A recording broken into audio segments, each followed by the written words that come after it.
दोस्तों बर्ड्स के लिए उनका इम्यूनिटी स्ट्रांग रखना बहुत ज़्यादा ज़रूरी होता है, खासकर अभी जितनी कड़ाके की ठंड पड़ रही है हर जगह, तो इस वक्त तो बहुत ज़्यादा ज़रूरी हो जाता है। तो कैसे आप अपने बर्ड्स का जो इम्यून सिस्टम है इसको स्ट्रांग रख सकते हो और कैसे आपके बर्ड्स का इम्यूनिटी बढ़ा सकते हो, उसी के बारे में आज हम इस वीडियो में बात करेंगे। तो बहुत ही इंपॉर्टेंट होने वाला है, शायद थोड़ा वीडियो लंबा हो सकता है लेकिन आपके फ़ायदे के लिए है। पूरा वीडियो देखिएगा, आपको बहुत सारी इंपॉर्टेंट चीज़ों का जानने को मौका मिलेगा और ये सारी चीज़ें अगर आप अप्लाई करोगे तो आपके बर्ड्स को किसी भी तरह की प्रॉब्लम आगे जाकर नहीं होगी। आपके बर्ड्स का इम्यून सिस्टम जो है वो बहुत ही ज़्यादा स्ट्रांग हो जाएगा।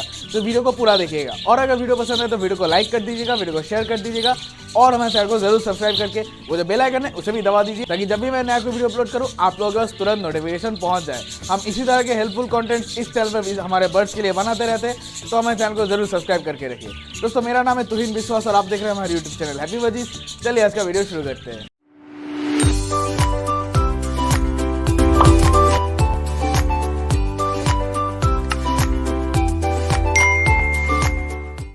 तो चलिए दोस्तों हमारा आज का जो मेन टॉपिक है उसके बारे में बात करते हैं, लेकिन उससे पहले हमारा जो चैनल है हैप्पी बजीज विद तुहिन, हमारे चैनल पे 3000 सब्सक्राइबर्स पूरे हो चुके हैं। 3000 सब्सक्राइबर्स हमारे पास अभी आ चुके हैं। हमारा जो हैप्पी फैमिली है वो अभी 3000 से ज़्यादा लोग इस फैमिली में जुड़ चुके हैं। तो आप लोगों का बहुत बहुत धन्यवाद हमारे इस चैनल को सपोर्ट करने के लिए पूरे साल भर। तो आप लोगों के इसी सपोर्ट की वजह से ही हम यहाँ तक आ चुके हैं और आगे भी बढ़ रहे हैं।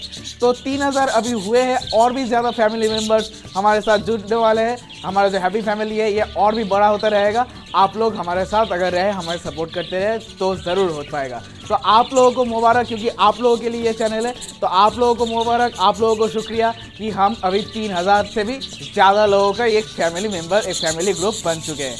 तो ये तो गई पहली बात। दूसरी बात ये है कि हाँ, ये वीडियो मैं बहुत देर से बना रहा हूँ, मतलब बहुत दिनों तक मैंने वीडियो नहीं बनाई है। वो हाँ, थोड़ा प्रॉब्लम चल रहा था घर में और मैं थोड़ा बिजी भी था।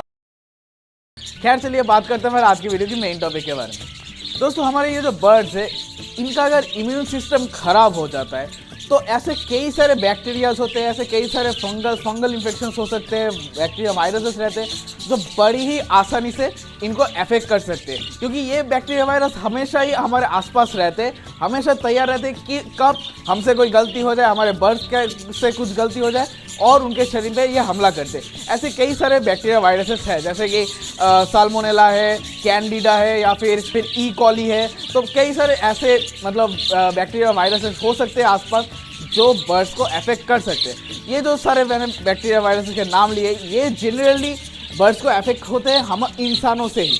मतलब ये बैक्टीरिया वायरस हमारे लिए कोई खतरा नहीं करते, ठीक है, ये हमारे लिए ज़्यादा खतरनाक नहीं है, लेकिन हम कैरियर होते हैं, हमारे शरीर पर ये रहते हैं। हम जब बाहर से घूम के आते हैं तो हमारे शरीर पर इस तरह के कई सारे बैक्टीरिया वायरसेस रहते हैं और उसके बाद अगर हम डायरेक्टली हमारे बर्ड्स के आसपास आ जाए या बर्ड्स के केज में अगर हम आ जाए तो ये बैक्टीरिया वायरसेस हमारे बर्ड्स को अफेक्ट कर सकती है। तो जब भी कभी आप कहीं घर से बाहर अगर हो, अगर घर के आने के बाद डायरेक्टली कभी भी हमारे आपके बर्ड्स के पास ना जाइए, आप अच्छी तरह से खुद को क्लीन कर लीजिए, उसके बाद ही बर्ड्स के आसपास आइए। और हमेशा कोशिश कीजिए कि जितना कम हो सके बाहर के लोगों को आपके घर में अगर कोई आए तो जितना हो सके उन्हें कम नज़दीक आने दीजिए आपके बर्ड्स के। तो जितना कम हो सके उतना ही बेहतर, क्योंकि वो भी कैरियर्स थे, उनके शरीर में भी कई तरह बैक्टीरिया वायरसेस वहाँ पर मौजूद थे। तो ये एक बहुत ज़रूरी बात आपको ध्यान देनी है। इसके अलावा कभी कभी होता है कि हमारा जो केज होता है, बर्ड्स का केज, ये अगर गंदा रहे बहुत दिनों से, अगर इसे साफ़ नहीं किया गया तो अंदर ही अंदर मतलब केज के अंदर ही कई तरह के बैक्टीरिया वायरस पनप सकते हैं। और सर्दी में शायद ये प्रोसेस थोड़ा धीमा है, लेकिन जब गर्मियाँ आएंगी या बारिश का मौसम आ जाएगा तब ये और भी ज़्यादा बहुत जल्दी ये पनपते लगते हैं और हमारे बर्ड्स को अफेक्ट कर सकते हैं। कभी कभी ऐसा होता है कि हम जो खाने के पॉट इस्तेमाल करते हैं या पानी के पॉट इस्तेमाल करते हैं बर्ड्स के लिए, तो उसको हम साफ़ नहीं करते बहुत दिनों तक, कई पीरियड्स नहीं करते। तो उसको रेगुलरली साफ़ करना चाहिए। नमकीन पानी, मतलब पानी में थोड़ा नमक डालकर उस पानी से आपके ये जो खाने के पॉट या पानी का पॉट है इसको अच्छी तरह से साफ़ करना चाहिए। ध्यान रखिए कभी भी किसी भी हालत में साबुन या डिटर्जेंट या फिर वॉशिंग पाउडर किसी भी इस तरह की चीज़ें इस्तेमाल मत कीजिएगा। किसी भी साबुन की तरह की कोई भी चीज़ से बर्ड्स का कोई भी चीज़ साफ मत कीजिएगा, क्योंकि इससे और भी ज़्यादा प्रॉब्लम क्रिएट हो सकते हैं बर्ड्स के लिए। ये बहुत ही ज़्यादा खतरनाक है बर्ड्स के लिए। तो साबुन से जितना हो सके दूर रहिए। पानी में थोड़ा नमक डालकर उसे उबालकर उस पानी से आप ये सारी चीज़ें को साफ करके धूप में छोड़ दीजिए, बिल्कुल डिसइंफेक्ट हो गया पूरा। दोस्तों बहुत ब्रीडर एक गलती करते हैं कि मान लीजिए उनके पास कुछ बर्ड्स है, लेकिन वो फिर से कुछ बर्ड्स खरीद के लाकर मतलब खरीद के लाने के बाद ही नए बर्ड्स को पुराने बर्ड्स के साथ एक ही केज में छोड़ देते हैं। ऐसा नहीं करना चाहिए, क्योंकि आपको नहीं पता कि ये जो बर्ड्स आप ला रहे हो ये किस कंडीशन में थे, कैसे आपने उनको रखा गया था पहले, उनके अंदर कोई बीमारी है या नहीं, ये आपको 100% नहीं पता। तो उनको अगर आप पुराने बर्ड्स के साथ आप छोड़ दोगे तो एक बहुत ही हाई पॉसिबिलिटी होता है कि जो पुराने बर्ड्स हैं आपको वो भी अफेक्टेड हो जाएंगे अगर नए बर्ड्स को किसी भी तरह की बीमारी है तो सबसे बढ़िया होता है कि आप अगर कोई नए बर्ड्स ला रहे हो तो उसको कम से कम एक हफ्ता अलग सेपरेट केज में रखकर एक हफ्ता उनको ऑब्जर्व कीजिए, उनका जितनी तरह का मेडिकेशन हो सकता है थोड़ा बहुत करके दे दीजिए, उनका लूज मोशन का मेडिसिन दे दीजिए, उनका फीवर का मेडिसिन दे दीजिए, उनको कैल्शियम विटामिन दे दीजिए, उसके बाद ही उनको नए बर्ड्स के साथ शिफ्ट कीजिए, तभी ये एक सेफ प्रोसेस होगा। दोस्तों बर्ड्स का इम्यूनिटी का एक गहरा संबंध है उनका मेंटल हेल्थ के ऊपर। मतलब अगर उन पर बहुत ज़्यादा स्ट्रेस पड़ रहा हो, अगर वो बहुत ज़्यादा डरे हुए हो, तब भी उनका इम्यून सिस्टम ख़राब हो सकता है। मतलब बर्ड्स तभी स्ट्रेस में आ जाता है बहुत ज़्यादा, मतलब अगर आप उन्हें पूरे साल बीट करा रहे हो, मतलब पूरे साल वो एग्स ले करे, आप कभी उन्हें रेस्ट नहीं दे रहे हो, तब उन पर बहुत ज़्यादा स्ट्रेस पड़ता है और इस स्ट्रेस की वजह से उनका जो इम्यून सिस्टम है वो कमज़ोर होता रहता है। तो जितना दिन जाएगा वो धीरे धीरे कमज़ोर होते जाएंगे और बहुत ही आसानी से बीमारी से अफेक्टेड हो जाएंगे और उन्हें रिकवर करना मुश्किल हो जाएगा।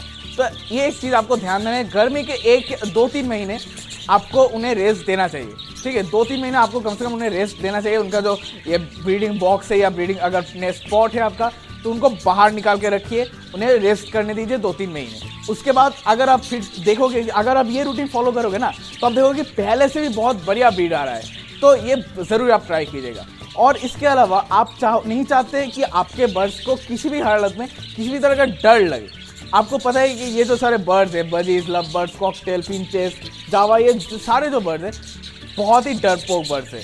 तो इनको अगर अचानक से कभी डर लग गया तो ये उन पर बहुत ज़्यादा मतलब प्रॉब्लम क्रिएट कर सकता है। मान लीजिए आपने अचानक से बहुत सारे लोग उनके केज के पास आ गए, या फिर बहुत ज़्यादा शोर शराबा हो रहा है अचानक से, या फिर आसपास कोई डरावनी उनके लिए डरावना कोई जानवर अगर आ जाए, जैसे कि छिपकली या कॉकरोच, चूहे, बिल्लियाँ, कुत्ते, ये सारी चीज़ें इनके लिए डर की चीज़ है। तो इनसे ये डरते, तो इनसे इनका इम्यून सिस्टम पर असर पड़ता है।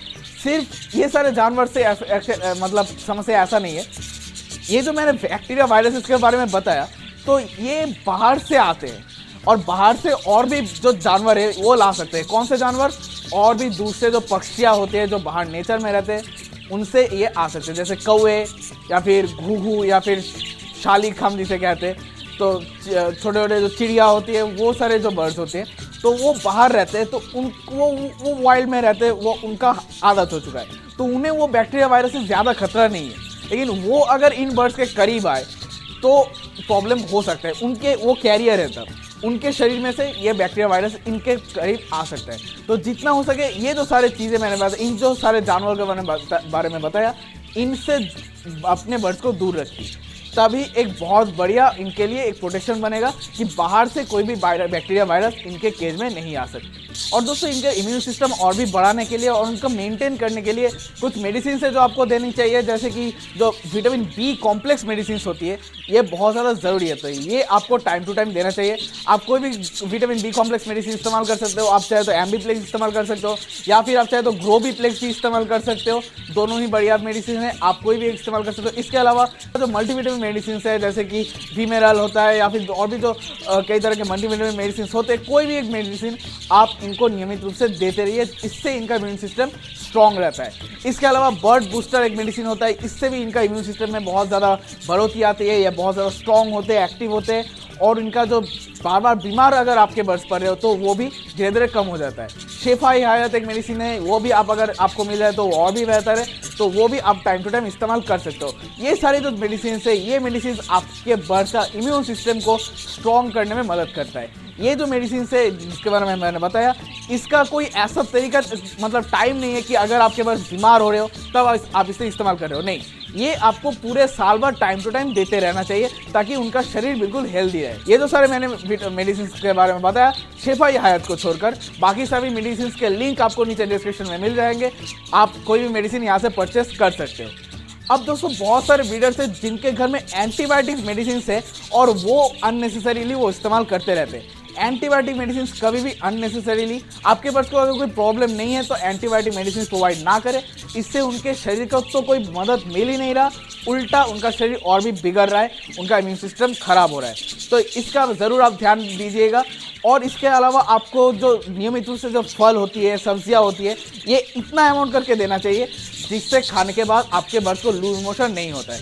तो बहुत ही कम देना है, आधे घंटे में पूरा ख़त्म कर दे, इतना ही अमाउंट करके आप सब्जियां, तुलसी का पत्ता जैसा हो गया, या फिर जो फ्रूट्स होती है, एग फूड होते हैं, ये तो इस तरह के सॉफ्ट फूड आपको देने चाहिए कि आधे घंटे में बिल्कुल ख़त्म हो जाए। तो ये सारे रूटीन आप फॉलो करके चलिए तो आपको ज़रूर फायदा मिलेगा। अब दोस्तों एंटीबायोटिक मेडिसिन क्यों हमें बार बार इस्तेमाल नहीं करनी चाहिए और एक्चुअल में कब देनी चाहिए और एंटीबायोटिक एक्चुअल में कितना खतरनाक हो सकते हैं बर्ड्स के लिए, ये सारी चीज़ें अगर आपको जानना है तो इस वीडियो को क्लिक कर दीजिएगा। और आपके बर्ड्स का जो बॉक्स है, बर्ड बॉक्स या फिर जो मटकिया है, इसके अंदर से माइट्स को आप कैसे हटा सकते हो वो जानने के लिए इस वीडियो को क्लिक कर दीजिएगा।